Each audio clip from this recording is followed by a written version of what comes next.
நம்முடைய தாய் தந்தையாரை கடவுளாலும் நம் ஆண்டவரை கிறிஸ்துவினாலும் அனைவருக்கும் அருளும் அமைதியும் உண்டாயிருப்பதாக. ஆமென். கண்களை மூடி ஆண்டவரை நோக்கி வேண்டிக் கொள்வோம். எங்கள் கற்பாரையும் மீட்பெருமாகிய ஆண்டவரே, அருமையான வாரத்தின் முதல் நாளிலே உடைய திருமணங்களை வந்து உங்களை தோடு கொள்ள ஆண்டவர் பாராட்டுகின்ற புதிய கிருபை, புதிய அருளுக்காக ஆசீர்வாதத்துக்காக நன்றி படைக்கின்றோம்.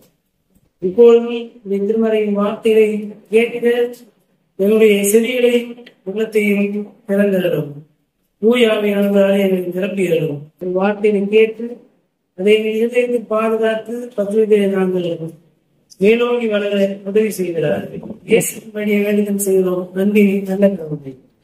ஆமென். திருத்துவ திருநாளுக்கு பின்வரும் 9ஆம் ஞாயிறு என்று சொல்லப்படுகின்ற இந்த நாளிலே படித்து சிந்திக்கும்படியாக முன்குறிக்கப்பட்டுள்ள நற்செய்தி பகுதி தூய லூக்கா எழுதிய நற்செய்தி நூல் 12ஆம் பிரிவு திருவசனங்கள் 32 தொடங்கி 48 வரை அடங்கிய திருவசனங்களை படிக்க அனைவரும் என்று கவனமாய் கேட்கிறோம்.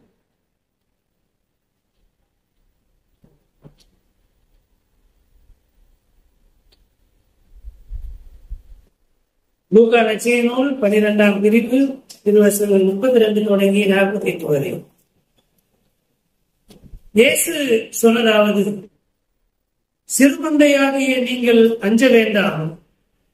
உங்கள் தந்தை உங்களை தம் ஆட்சிக்கு உட்படுத்த திருவுளம் கொண்டுள்ளார். உங்கள் உடைமைகளை விற்று தர்மம் செய்யுங்கள். விற்று போகாத பணப்பைகளையும் விண்ணுலகில் குறையாத செல்வத்தையும் தேடிக் கொள்ளுங்கள். அங்கே திருடன் நெருங்குவதில்லை, பூச்சியும் அரிப்பது இல்லை. உங்கள் செல்வம் எங்கு உள்ளதோ அங்கே உங்கள் உள்ளமும் இருக்கும். உங்கள் இடையை வரிந்து கட்டிக் கொள்ளுங்கள். விளக்குகளும் எரிந்து கொண்டிருக்கட்டும். திருமண விருந்துக்கு போயிருந்த தம் தலைவர் திரும்பி வந்து தட்டும் போது உடனே அவருக்கு கதவை திறக்க காத்திருக்கும் பணியாளருக்கு ஒப்பாய் இருங்கள். தலைவர் வந்து பார்க்கும் போது விழித்திருக்கும் பணியாளர்கள் பெயர் பெற்றவர்கள். அவர் தம் இடையை வரிந்து கட்டிக்கொண்டு அவர்களை பந்தியில் அமர செய்து அவர்களிடம் வந்து பணிவிடை செய்வார் என உறுதியாக உங்களுக்கு சொல்லுகிறேன். தலைவர் இரவின் 2ஆம் காவல் வேளையில் வந்தாலும் 3ஆம் காவல் வேளையில் வந்தாலும் அவர்கள் விழிப்பாயிருப்பதை காண்பாரானால் அவர்கள் பெயர் பெற்றவர்கள். எந்த நேரத்தில் திருடன் வருவான் என்று வீட்டு உரிமையாளருக்கு தெரிந்திருந்தால் அவர்தம் வீட்டில் கண்ணமிட மாட்டார் என்பதை அறிவீர்கள். நீங்களும் ஆயத்தமாயிருங்கள், ஏனெனில் நீங்கள் நினையாத நேரத்தில் மானிட மகன் வருவார். அப்பொழுது பேதுரு, ஆண்டவரே, நீர் சொல்லும் இந்த ஊமை எங்களுக்கா அல்லது எல்லாருக்குமா என்று கேட்டார். அதற்கு ஆண்டவர் கூறியது: தம் ஊழியருக்கு வேளா வேலை படியளக்க தலைவர் அமர்த்திய நம்பிக்கைக்குரியவரும் அறிவாளியுமான வீட்டு பொறுப்பாளர் யார்? தலைவர் வந்து பார்க்கும்போது தம் பணியை செய்து கொண்டிருப்பவரே அப்பணியாளர். அவர் பெயர் பெற்றவர். அவரை தம் உடைமைக்கெல்லாம் அதிகாரியாக அவர் அமர்த்துவார் என உண்மையாக உங்களுக்கு சொல்லுகிறேன். ஆனால் அதே பணியால் தன் தலைவர் பல காலம் தாழ்த்துவார் என தன் உள்ளத்தில் சொல்லிக் கொண்டு ஆண் பெண் பணியாளர்கள் அனைவரையும் அடிக்கவும் மயக்கமுற உண்ணவும் குடிக்கவும் தொடங்கினான் எனில் அப்பணியால் எதிர்பாராத நாளில் அறியாத நேரத்தில் அவனுடைய தலைவர் வந்து அவனை கொடுமையாக தண்டித்து நம்பிக்கை துரோகிக்கு உரிய இடத்திற்கு தள்ளுவார். தன் தலைவர் அறிந்திருந்தும் ஆயத்தமின்றியும் அவர் விருப்பப்படி செயல்படாமலும் இருக்கும் பணியால் நன்றாய் அடிபடுவார். ஆனால் அவன் விருப்பத்தை அறியாமல் அடிவாங்க வேண்டிய முறையில் செயல்படுபவன் அவரது விருப்பத்தை அறியாமல் செயல்படுவதால் சிறிதே விடுவான். மிகுதியாக கொடுக்கப்பட்டவரிடம் மிகுதியாக எதிர்பார்க்கப்படும், மிகுதியாக ஒப்படைக்கப்படுபவரிடம் இன்னும் மிகுதியாக கேட்கப்படும் என்பது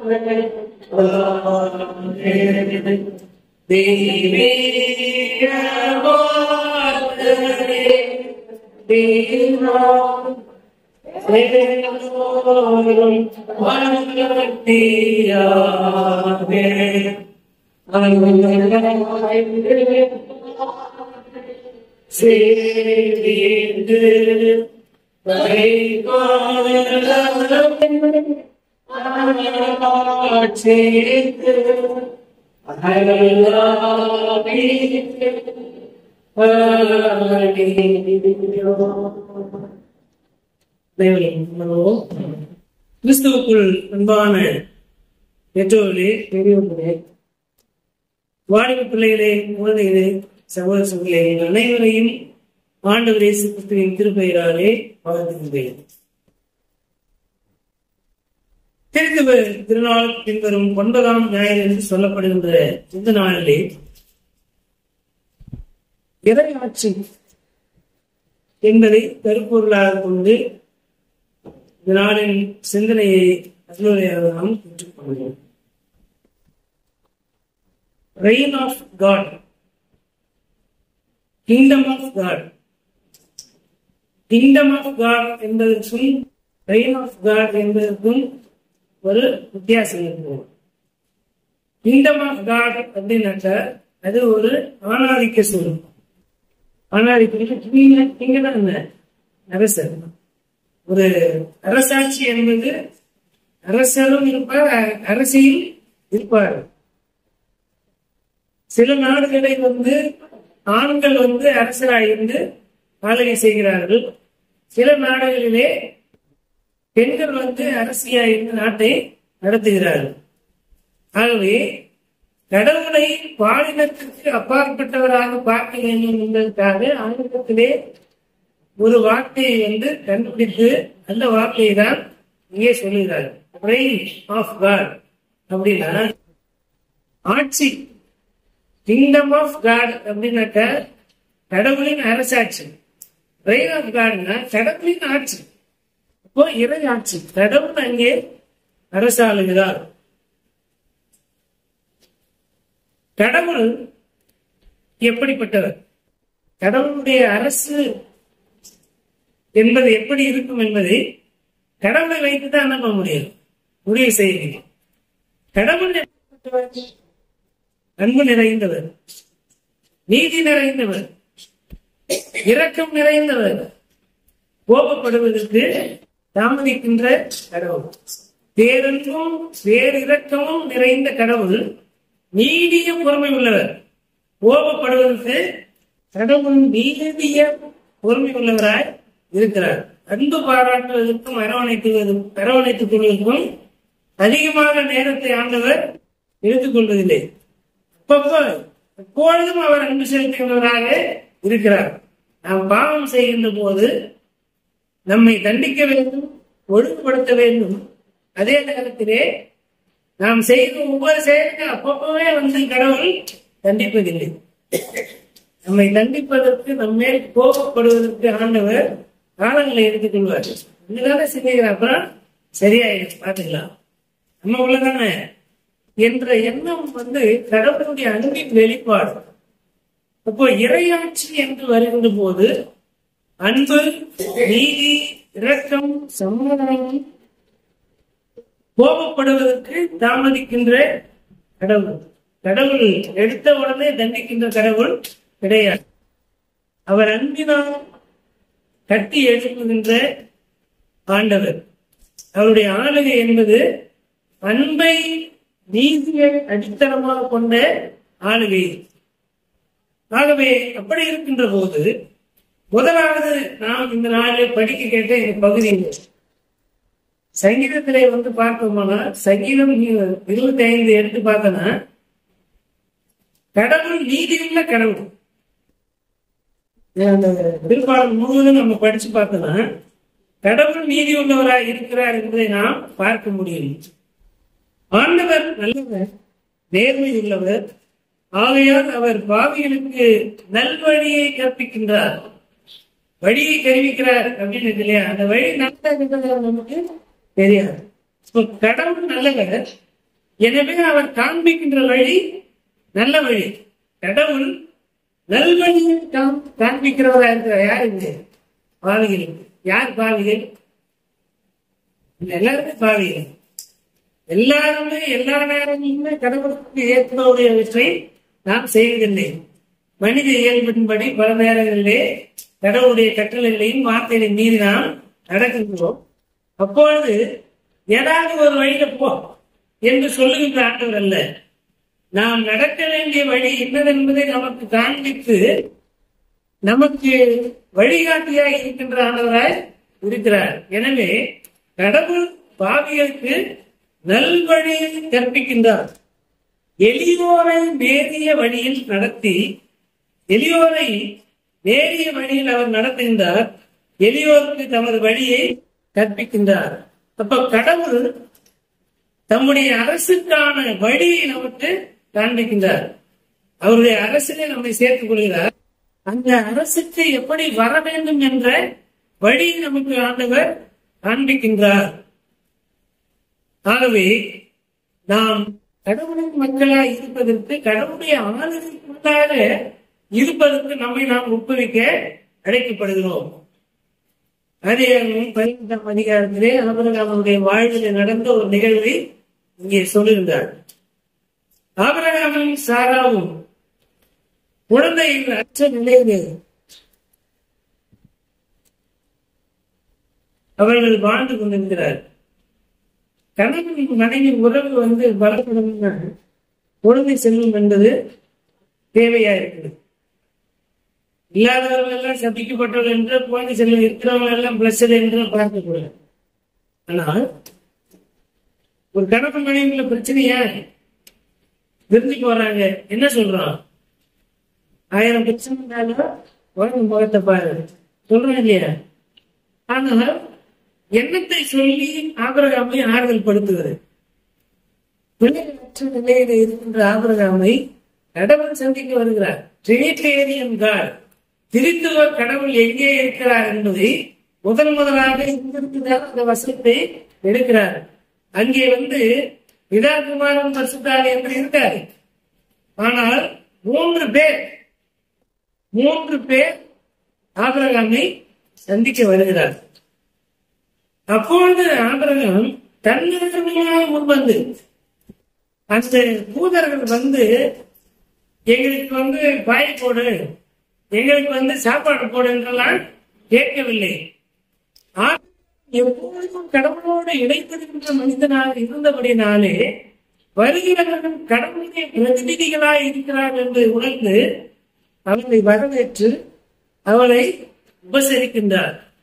இப்ப இறையாட்சியை நாம் அடைய வேண்டுமானால் கடவுளை நாம் அடையாளம் கண்டுகொள்ள வேண்டும், கடவுளுடைய ஊழியர்களை அடையாளம் கண்டுகொள்ள வேண்டும். கடவுளுடைய ஊழியர்களை கனப்படுத்தி அவர்களை உபசரிக்கின்ற போது கடவுள் மனம் நம்மை ஆசீர்வதிக்கின்ற கடவுளாக இருக்கிறார். இப்ப இறையாட்சி என்பது தலைமுறைகளை உருவாக்குகின்ற, ஆசீர்வாதத்தை கொடுக்கின்ற ஆண்டவருடைய அரசாக இருக்கிறது. திருமறையோடு நாம் பார்க்கின்ற போது, என்னுடைய வார்த்தைகளை நீங்கள் உங்கள் பிள்ளைகளுடைய பிள்ளைகளுக்கு கருத்தாய் போனீர்கள், அப்படி செய்தால் 1000 தலைமுறை மட்டும் உங்களை ஆசீர்வதிப்பதற்கு நான் மனம் உகந்தவராக இருக்கிறேன். ஆகவே கடவுள் தலைமுறை தோறும் ஆசீர்வதிக்கின்ற ஆண்டவர். இறையாட்சி என்பது தலைமுறைக்கும் எல்லாருக்குமான ஒரு வாழ்வின் புகலிடமாய் இருக்கிறது, வாழ்வின் இடமாக அது இருக்கிறது. அப்படிப்பட்ட ஒரு புரிதலோடு ஆபிரகாம் கடவுளுடைய அரசர்களை, ஊழியர்களை உபசரித்ததனுடைய விளைவு, நான் உன்னை பெருகவே பெருக பண்ணுவேன், நான் உன்னை ஆசீர்வதிப்பேன், உன் சந்ததி இந்த கடற்கரை மணலை போலவும் வானத்து விண்மீன்களை போலவும் அது திரளாய் இருக்கின்ற ஆசீர்வாதத்தை ஆபிரகாமும் சாராவும் பெற்றுக்கொள்கிறார்கள். சாரா சிரிக்கிறாங்க, அழுகுறாங்க, அதெல்லாம் பிரச்சனை கிடையாது. அவருடைய பிரச்சனை என்ன? வயதாகிடுச்சு, வென்சிலேஷன் நினைச்சு குழந்தை பிறகுன்னு சொன்ன இயல்பாகவே எல்லாருக்குமே ஒரு கேள்வி வரும். அதை கடந்து ஆண்டவர் கொடுக்கின்ற வாக்குத்தத்தத்தை உண்மையாகவே அவர்கள் விசுவாசித்தார்கள். விசுவாசத்தினால்தான் சுதந்திரமாக்கி கொண்டார்கள். நாம் ஆபிரகாம் சாராவுடைய விசுவாசத்தை எப்போது மெஷர் பண்ண முடியும்னா, அவங்க சொல்லும் போது கேட்டாங்க, கேட்கல, சிரிச்சாங்க, சிரிக்கல, எழுதாங்க, இதெல்லாம் கிடையாது. குழந்தை பிறந்ததா இல்லையா? அப்ப விசுவாசத்தினால தானே குழந்தை பிறந்தது. அப்ப சாராவும் ஆபிரகாமை போல விசுவாசத்தின் தாயாக இருந்திருக்கிறார் என்கின்ற அந்த பாசிட்டிவான அப்ரோச் நமக்கு இருக்கணும். நேர்மறையாக புரிந்து கொள்ள வேண்டிய விசுவாசத்தாண்டைய சாராவை நம்பிக்கையற்ற ஒரு பெண்ணாக பிரித்து ஆண்கள் எல்லாம் பெண்கள் எல்லாம் பிற்போக்குத்தனமானவர்கள் என்று பேசுகின்ற இந்த ஆணாதிக்க சமூகத்தினுடைய இடிவான பார்வை இந்த சமூகத்திலிருந்து திருச்சபையிலிருந்து என்ன பண்ணோம்? அகற்ற வேண்டும். ஆணும் பெண்ணும் சமூகம். அதனால்தான் அடுத்த வசனத்தை என்ன சொல்றோம்? ஆண் பெண் ஊழியக்காரர்கள் நற்செய்தி பாடத்துல என்ன ஆண்களையும் பெண்களும் ஆண்களும் பெண்களுமா இருக்கிற ஊழியர். அப்ப இறையரசு என்பது ஆணுக்கு மாத்திரம் சொந்தம் இல்லை என்ற வார்த்தை அங்கே எழுதப்பட்டிருக்கு. புது உடன்படிக்கையிலே பவுல் தீமோத்தேயுவுக்கு எழுதுகின்ற போது அங்கே அநேக சிந்தனைகள், அது பாஸ்டோரல் எபிஸ்டல் என்று சொல்வார்கள், ஆயர்களுக்கான மடல். விசுவாசத்திலே நாம் வளர வேண்டும், விசுவாசத்தை மற்றவர்களுக்கு கற்பிக்கிறவர்களாக இருக்க வேண்டும். என்ன மாதிரி விசுவாசம் நமக்கு இருக்கணும்? கடவுளை மாத்திரமே கடவுளாக வழிபடுகின்ற மக்களாக நாம் இருக்க வேண்டும். உண்மை விட மேலான அதிகாரங்களை கணம் பண்ண வேண்டும், அடிக்க வேண்டும். அது ஒழுங்கு, அது நிறுவனத்திற்கான ஒழுங்கு. ஆனால் மகிமையும் வல்லமையும் ஆண்டவருடையது என்ற சிந்தனையோடு ஆளுகை செய்கிறவரும் ஆட்சி நீதியை பெறுபவரும் ஆண்டவர் என்பதை நாம் மனதில் கொள்ள வேண்டும். அப்ப ஆண்டவர் மீது விசுவாசம் வைப்பதற்கு நான் இறை மக்களை கற்பிக்கின்ற ஊழியக்காரனாக இருக்க வேண்டும் என்று நான் நினைக்கிறது தான் நடக்குது. நான் வாயத்திறந்து அது வெற்றி தரும் என்ற எண்ணம், அந்த இருமப்பான எண்ணம் ஊழியர்களுக்கு இருக்கக்கூடாது, போதர்களுக்கு இருக்கக்கூடாது. நான் நினைச்சுதான் அதை செஞ்சிடும் அப்படின்ற எண்ணம் ஒரு போதனாக இருக்கிற எனக்கு அழிந்து போக விசுவாசிகள் அல்ல.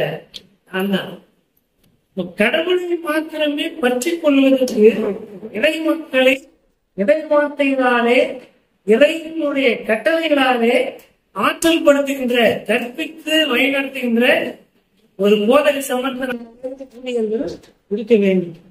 இறையாட்சிக்கு இறை மக்களை தகுதி கொடுத்துகின்ற மக்களாக நாம் இருக்க வேண்டும். நாம் இந்த உலகத்தின் அதிகாரங்களுக்கு மயங்கி போகிற மக்களாக அல்ல, கடவுளுடைய ஆசீர்வாதத்தை மறுபடியும் பெற்றுக் கொள்வதற்கு இறை மக்களை பக்குவப்படுத்தி அவர்களை ஆண்டவருக்கு ஒப்படைக்கின்ற பணியை செய்வதற்கு தான் நாம் இந்த உலகத்திலே ஆண்டவராலே அனுப்பப்பட்டிருக்கிறோம். அவர்கள் இறையாட்சியை நிறுவுவதற்கான பணியை அந்தந்த காலங்களிலே ஒவ்வொருவருக்கும் ஆண்டவர் கொடுத்திருக்கிறார். எனக்கு ஒரு பணியை கொடுக்கிறார், உங்களுக்கு ஒரு பணியை கொடுத்திருக்கிறார். எது எதை விட மேலானது என்பதெல்லாம் அல்ல. செய்கின்ற பணியை கடவுளுக்காக செய்கிறோமா, கடவுளுடைய பெயருடைய மாட்சிமைக்காக செய்கிறோமா என்பதுதான் ஆண்டவர் நம்மிடத்திலே எதிர்பார்க்கின்ற காரியம். நற்செய்தி பகுதிக்குள்ளாக வருகின்ற போது ஆண்டவர் முதலாவது சீடர்களுக்கு கொடுக்கின்ற வாக்கு தத்தம் என்ன? அது சீடர்களுக்கு தான், சீடர்களோடு தான் அவர் பேசுகிறார் என்பதை வேதனுடைய கேள்வி நமக்கு தெளிவாக சொல்லுகிறது. ஆண்டவரே, இந்த வார்த்தைகள் எங்களுக்கு மாத்திரமா அல்லது பொதுவாக இருக்கிற எல்லா மக்களுக்குமா என்று சொல்லுகின்ற போது எனக்கு சீடனாக இருக்கிற சீடனாக இல்லை, அதெல்லாம் பிரச்சனையே கிடையாது. ஆனால் கடவுளுடைய அரசு வருகின்ற போது, கடவுளுடைய வருகை வருகின்ற போது ஆயத்தமாக இருக்கிறீர்களா என்பதுதான் கேள்வி. இப்ப ஆண்டவர் நமக்கு இந்த பகுதியிலிருந்து அநேக சிந்தனைகளை உணர்த்திருக்கிறார். இந்த திருமறை பகுதியை படிக்கின்ற போது நமக்குள்ளே அநேக சிந்தனைகள் 2 வசனத்தை மாத்திரம் நான் விளக்கி இதை நான் நிறைவு செய்கிறேன். இந்த பகுதியினுடைய முதல் வசனம், பயப்படாதே சிறுமந்தையே, ராஜ்யத்தை கொடுப்பதற்கு உங்கள் பிதா சித்தமுள்ளவராய் இருக்கிறார்.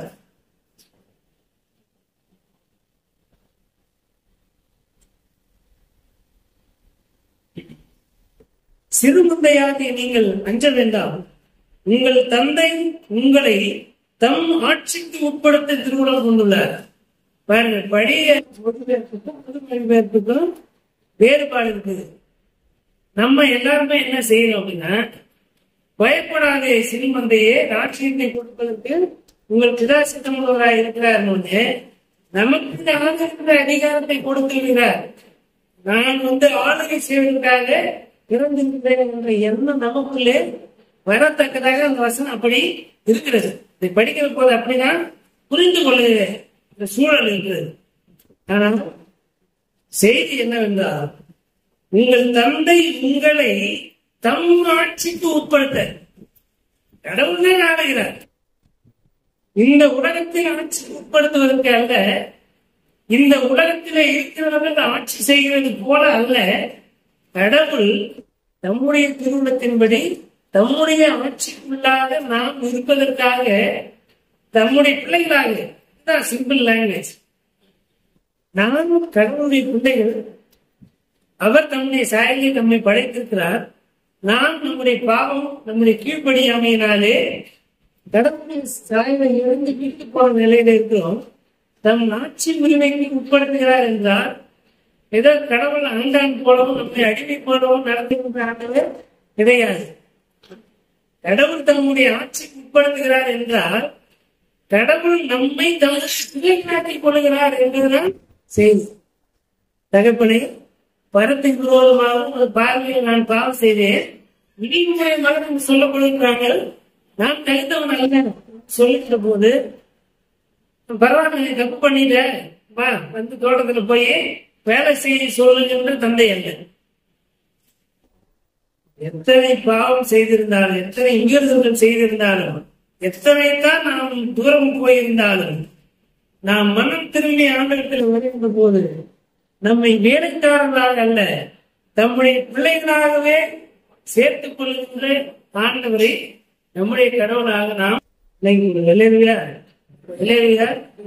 ஆகவே நமக்கு ஆட்சி உரிமையை கொடுக்கிறார் என்றால், ஏதோ இந்த உலகத்தில் இருக்கிறவங்க ஆளுகை செய்வது போல மற்றவர்களை அடக்கி அதற்கு நாம் அதிகாரம் செலுத்திக் கொண்டு சுகபோகமாக வாழ்கின்ற அந்த விதமான அதிகாரங்கள். அவருடைய ஆட்சி அதிகாரத்துக்குள்ளே நாம் இருக்கத்தக்கதாக எல்லாருக்கும் எல்லாமே இருக்க வேண்டும் என்கின்ற வாழ்வுதான். அப்படிப்பட்ட அரசு தான் ஆண்டவருடைய அரசு.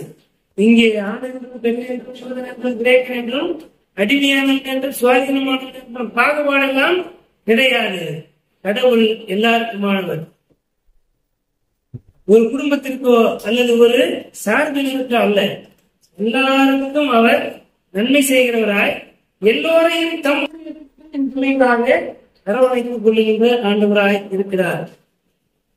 நாம் அந்த இறையாட்சியை சுதந்திரத்துக் கொள்வதற்கு எப்படி ஒரு வேலைக்காரன் தன்னுடைய தலைவருக்காக எஜமானுக்காக காத்திருக்கிறான். காத்திருத்தல் என்பது அப்படியே கடவுள் கண்காணிச்சு பார்த்துக்கிட்டே இருக்கிறதல்ல. நான் போய் திரும்பி வருவதற்குள் இந்த வேலையை செய்திருக்கணும் அப்படின்னு ஒரு பணியை கொடுத்திருந்தால் 10 நாள் கழிச்சு நம்ம பணம் என்ன பண்ணுவான், 9 நாள் ஒன்றும் பண்ண மாட்டான். 10ஆவது நாள் வீட்டு அடிச்சு எல்லா வேலையும் செய்திருப்போம். ஆனால் அப்படி இல்லை, டைம் லிமிட் இல்லை. எப்ப வரும்ன்றது தெரியாத பட்சத்திலே போனவர் அப்படியே திரும்பி வந்துட்டாருன்னா என்ன பண்ணது இல்லையா? நான் ஊருக்கு போறேன் அவன் வரேன் அப்படின்னு சொல்லிட்டு போறாரு, பஸ் போயிடுச்சு, இல்ல ஏதோ ஒரு ரயில ஒரு பிரச்சனை ஆயிடுச்சு, திரும்பி வராரு, சொல்லிட்டு போன வேலை செய்யாம படுத்து தூங்கி இருந்தோம்னா என்ன பண்ணுவாரு? அப்போ நம்ம பாக்குறதுனாலதான் வேலை செய்யற மாதிரி அடிக்கிறாங்க. உண்மையான வேலை செய்யற எண்ணம் அந்த தலைவருக்கு வருமா வராது. கடவுள் நம்மிடத்திலே ஒரு பணியை கொடுத்திருக்கிறார். அவர் எப்போது வருவார் என்று நாம் கவலைப்படக்கூடாது. நம்மிடத்திலே வந்து கணக்கு கேட்பார் என்றெல்லாம் கவலைப்படக்கூடாது. எனக்கு ஒரு பணியை ஆண்டவர் கொடுத்திருக்கிறார், அதை செய்ய வேண்டிய பொறுப்பு என்னுடையது. ஏனென்றால் அவர் என்னை நம்புகிறார். நம்புவதனால்தான் என்னிடத்திலே ஒப்படைத்திருக்கிறார். அவர் கணக்கு கேட்பார் அல்ல, நான் என்னுடைய பணியில உத்தமமாக இருப்பேன் என்று நமக்கு நாமே ஒப்படைப்பை ஏற்படுத்திக் கொண்டு நம்முடைய பணியை நாம் செய்ய வேண்டும். ஆகவே விழிப்புணர்வாக இருக்க வேண்டும். நாம் நமக்கு ஒதுக்கப்பட்ட பணியை செய்கின்ற மக்களாக இருக்க வேண்டும். அதைதான் ஆண்டவர் நம்மிடத்திலே எதிர்பார்க்கின்றார். ஆகவே சீடர்களுக்கு ஒவ்வொரு முறை ஆண்டவர் சொல்றதுன கடைசியிலே கெத்செமனே தோட்டத்தில் சீடர்கள் என்ன சொல்றேன், 1 மணி நேரம் எனக்காக உங்களால வீட்டிலிருந்து ஜெபிக்க முடியாத 12 சீடர்கள் ஒருத்தங்க செத்து போயிட்டோம். அந்த 11 பேரு ஜெபம் பண்ணியிருந்தா உண்மையாகவே அந்த பிரச்சனையை என்ன பண்ணிடலாம், வேற விதமாக ஹேண்டில் பண்ணி நம்ம படிக்கிறோம். போறாங்க ஒரு இயக்கத்தினுடைய தலைவருக்கு அதெல்லாம் போற பிரச்சனை, அவருடைய தொண்டர்களா இருக்கு. நம்ம என்ன பண்ணலாம், எழுதி போட்டு இருக்கணும். தலைவரை பாதுகாக்க முடியும், தலைவருக்கு பாதுகாப்பாக நாம பாதுகாப்பா இருக்க முடியுன்ற உணர்வு சீடர்களுக்கு இல்ல. அது அவர் பிரச்சனை. எப்போ போவாரு, அதுக்கப்புறம் நம்ம எப்ப அந்த இடத்துக்கு வருவோமா என்று நினைக்கின்ற இந்த உலகத்தின் இயல்பான மனிதனுடைய சுபாவம் தான் சீடர்களுக்குமே இருந்தது. காரியத்தினுடைய தீவிரம் அவர்களுக்கு தெரியல. அப்படிப்பட்ட நிலையிலே 1 மணி நேரம் எனக்காக விழித்திருந்து உங்களால ஜெபிக்க முடியாதா என்று அங்க கேட்கிற ஆண்டவர் தான் இங்க முன்கூட்டியே என்ன பண்ற, ஒவ்வொரு முறையும் சொல்ற விழிப்பா இருங்க. அவர் எப்பொழுதும் வந்து பிரச்சனைகள் வந்த பிறகு அதை சமாளிப்பது அல்ல, பிரச்சனையே வராதபடிக்கு எப்பொழுதும் விழிப்பு இருங்கள் என்று சொல்லுகிறார். இப்ப இறையாட்சிக்கு உள்ளே நாம் போக வேண்டுமானால் விழிப்புணர்வலாக இருக்க வேண்டும். நம்முடைய பணியை நாம் சரிவர செய்திருக்க வேண்டும். தலைவர் வருகின்ற போது அவரை வரவேற்றுக் கொள்வதற்கு நாம் எப்பொழுதும் ஆயுதமாய் இருக்க வேண்டும். அப்படி நாம் செய்வோமே ஆனால் அவருடைய அரசியலை நாம் பங்கெடுக்கின்ற உரிமை ஆண்டவருக்கு இல்லையா? 2வது பகுதிக்குள்ளே வருகின்ற போது ஆண்டவர் இயேசு தம்முடைய அரசுக்குள்ளே சேர்ப்பதற்கு முன்னால ஆண்டவர் எப்படிப்பட்டவர் அப்படின்னா, என்னுடைய ஒரு ராஜா இருந்தாரு, அது கீழே ராணுவம் இருக்குது, மக்கள் இருக்கிறாங்க, எல்லாருமே ராஜாவுக்கு செஞ்சு இருப்பாங்க. ஆனால் நாம் ஆண்டவருடைய ஊழியத்தை கருத்தை செய்வோமானால் அவருடைய அரசு வருகிற போது அவர் தம்மை பணியாளராக மாற்றிக்கொண்டு நமக்கு பணிவிடை செய்கின்ற ஆண்டவராய் இருக்கின்றார். ஆகவே ஆண்டவர் நமக்கு கொடுக்கின்ற கட்டளை, நீங்கள் எப்பொழுதும் வெடிப்புள்ளவரால் உங்கள் விளக்கு எப்பொழுதும் எரிந்து கொண்டிருக்கட்டும். இன்னொரு இடத்துல சொல்லுங்க, என்ன சொல்ற, விளக்கை ஏற்றி விளக்கு தண்டின் மேல் வைக்க வேண்டும், மரக்காலத்தில் வைக்கக்கூடாது. திருச்சபை வாழ்வுக்குள்ளாக வருகிற போது இந்த திருச்சபையில இருக்கின்ற வளங்களும் ஆசீர்வாதங்களும் விளக்கு போன்றது. அதை மரக்காலத்திலே, குடும்பம் என்கின்ற மரக்காலத்திலே மூடி வைக்கக்கூடாது. திருச்சபையினுடைய வளங்களை குடும்பத்திற்கான சொத்தாக மறைந்து கொள்ளக்கூடாது. அதை விளக்கு தண்டின் மீது வைத்து, நாம் தான் விளக்கு தண்டு, திருச்சபையின் வளங்களை பாதுகாக்கின்ற, எல்லாருக்கும் அதை பகிர்ந்து கொடுக்கின்ற விளக்கு தண்டாக நாம் இருக்க வேண்டும். விளக்கு திருச்சபையினுடைய அனைத்து வளங்களும் ஆசீர்வாதங்களும். குடும்பம் என்பது மரக்கால், நானும் என்னுடைய மனைவி பிள்ளைகள் என்பது மரக்காலுக்குள்ளேயே விளக்க மூடி வச்ச அந்த ஆசீர்வாதங்கள் எல்லாமே நமக்கு அது ஆசீர்வாதமா இல்லாமல் கடவுளுடைய தண்டனைக்கு அது நம்மை கொண்டு போய் சேர்க்கும். கடவுள் அருளுகின்ற ஆசீர்வாதங்களையும் வளங்களையும் நன்மைகளையும் விளக்கு தண்டுகளாக இருந்து, விளக்கு ஏறினா அந்த விளக்கு தண்டு மேல வச்சா எல்லாருக்கும் ஒளி கொடுக்கும். நல்லவர்களும் தீயவர்கள் விளக்கின் பொழிச்சல் பாகுபாடு பார்க்காது இல்லையா? நல்லவனுக்கு வெளிச்சமா இருக்கு, கெட்டவனுக்கு இருட்டா இருக்குமா? விளக்கு தன்னின் மேல் வைத்த அது நல்லோருக்கும் தீயோருக்கும் வழியையும் வெளிச்சத்தையும் காண்பிக்கிறதாக இருக்கும். ஆகவே திருச்சபை ஆண்டவர் நமக்கு கொடுத்திருக்கும் போது அதை எல்லாருக்குமானதாக பயன்படுத்துகின்ற மக்களாக, விளக்கு தண்டுகளாக நாம் இருக்க வேண்டும். குடும்பம் என்கின்ற மக்களுக்குள்ளே மூடி வைத்து தன்னடமாக வாழ்வோமேனால் நம்மை விளக்கு தண்டை ஆண்டவர் என்ன பண்ணுவாரு? அகற்றி போடுவார். ஆகவே இந்த சிந்தனைகளை மனதிலே வாழ்ந்தவர்களாக நம்மை நாம் ஆண்டவர்கள் ஒப்பு கொடுத்தோம். ஆண்டவர் நமக்கு என்ன பணியை கொடுத்திருக்கிறார், அந்த பணியை நாம் செய்கிறோமா? எனக்கு ஒரு அழைப்பை ஆண்டவர் கொடுத்திருக்கிறார். ஒவ்வொருவருக்கும் ஒரு அழைப்பு இருக்கிறது. நமக்கு ஆண்டவர் நியமித்திருக்கின்ற ஓட்டத்திலே நாம் ஓடி, நமக்கு நியமித்த பணிகளை நாம் செய்து இறை மக்களை இறையாட்சிக்குள் கொண்டு போய் சேர்க்கும் அளவும் கண்ணும் கருத்துமாக விழிப்பாய் இருக்கின்ற ஊழியக்காரராக நான் இருந்தால் நான் கடவுளுடைய பார்வையிலே பேர் பெற்றவனாக இருக்கிறேன். நேரங்காலம் பார்க்கக்கூடாது. எனக்கு கொடுக்கப்பட்ட பணியை நான் செய்ய வேண்டும். தலைவர் வருகின்ற போது அவரை ரிசீவ் பண்ணுவதற்கு, அவரை வரவேற்பதற்கு நான் எப்போதும் விழிப்புணர்வலாக இருக்க வேண்டும். ஆகவே இறையாட்சியின் மக்களாக இறையரசனுடைய உரிமைகளையும் ஆசீர்வாதங்களை பெற்றுக் கொள்வதற்கு கடவுளுடைய வார்த்தைக்கு கீழ்ப்படிவோம். கடவுளுடைய வார்த்தை வழியாக எல்லோரையும் கடவுளின் மக்களாக்குவதற்கு பாவமான வாழ்விலிருந்து மீட்பு வாழ்வுக்கு நேராக மற்ற மக்களையும் கூட்டி சேர்ப்போம். எனக்கு கிடைச்சிச்சு, நீ யாரு கிடைச்சா என்ன, கிடைக்காட்டி என்ன அப்படின்னு கடந்து போகின்ற மக்களாக இருந்தேன். நான் பெற்ற இன்பமும் நான் பெற்ற ஆசீர்வாதங்களும் எல்லாருக்கும் கிடைக்க வேண்டும் என்ற உணர்வோடு கடவுளுடைய பணியை நாம் செய்வோம். கடவுள் நம்மை ஆண்டு ஆசீர்வதித்து வழிநடத்தி காப்பதாக. கண்களை மூடிய ஆண்டு நோக்கி வேண்டிக் கொள்வோம். அனைத்து ஆசீர்வாதங்களுக்கும் நன்மைகளுக்கும் முக்கியமாக இருக்கிற அன்பு என்றானே இந்த நாளிலும் ஆண்டவர் நீர் எனக்கு உணர்த்தியிருக்கின்ற உடைய வார்த்தைகள், உடைய கட்டளைகள், உடைய பிரமாணத்தினுடைய சிந்தனைகள் யாவற்றுக்கும் நீர் எனக்கு தந்திருக்கிறீர். இவற்றை நாங்கள் மனதிலே வைத்து உள்வாங்கி அதை இதயத்திலே பாதுகாத்து அதை நடைமுறைப்படுத்துகின்ற மக்களாக இருந்து உம்முடைய ஆளுகையில நாங்கள் பங்கெடுக்கவும், உடைய ஆட்சி உரிமையை பெற்றுக் கொள்கின்ற மக்களாக, பிள்ளைகள் என்கின்ற அதிகாரத்தை நாங்கள் பெற்றுக்கொள்ள ஆண்டவர் இப்பொழுது எனக்கு போதித்திருக்கிறேன். அதை சுதந்திரமாக்கிக் கொள்வதற்கு நாங்கள் எப்போதும் கருத்தாய் நாங்கள் வாழவும் கருத்தாய் போதிக்கவும் ஆண்டவர் எனக்கு ஆவியானவருடைய அனைத்து அருட்கொடைகளையும் நிறைவாய் தந்திருக்கிறார்கள். வந்திருக்கின்ற மக்கள் ஒவ்வொருவரையும் ஆசிரியரையும் இந்த வார்த்தையை கேட்கின்ற ஒவ்வொருவருடைய உள்ளத்திலும் உமக்கு உகந்த சிந்தனைகளும் உமக்கு ஏற்ற நடத்தைகளும் உண்டாகத்தக்கதாக ஆவியானவர் வழியாக இந்த வார்த்தையை உத்தரித்து இதை ஆசிரியர் தருகிறார்கள். எல்லா துதிகளும் மகிமை யாவற்றும் செய்திருக்கிறார். ஆண்டவர் மித்திரமாக இயேசு கிறிஸ்துவின் வழியாக வேண்டுதல் செய்கிறோம் அன்பின் நல்ல கடவுளே, ஆமென்.